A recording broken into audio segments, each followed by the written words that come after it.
aray ko, baka may gout ka na.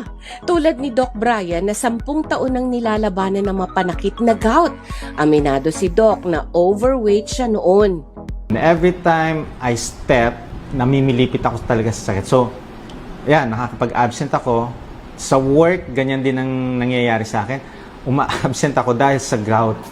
At dahil hirap siyang kumilos, doon na siya nagpasyang magbago ng lifestyle. Kaya ang resulta, Hindi ko na-experience na yung gout. And eto pa, bonus, sumeksi ako. Imagine mo from obese to down to a normal weight. And very active ako ngayon.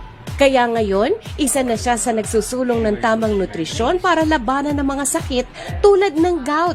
Ang kanyang winning discarded tip number 1, magbawas ng timbang, lalo na kung alam mong ikaw ay overweight. Ang unang-una kong ginawa, because I was obese too, 93 kilogram, lose weight. Winning discarded tip number 2, the best pa rin ang magluto sa bahay para regulated mo ang alat at tamis ng niluluto mo at sigurado ka pang walang preservatives.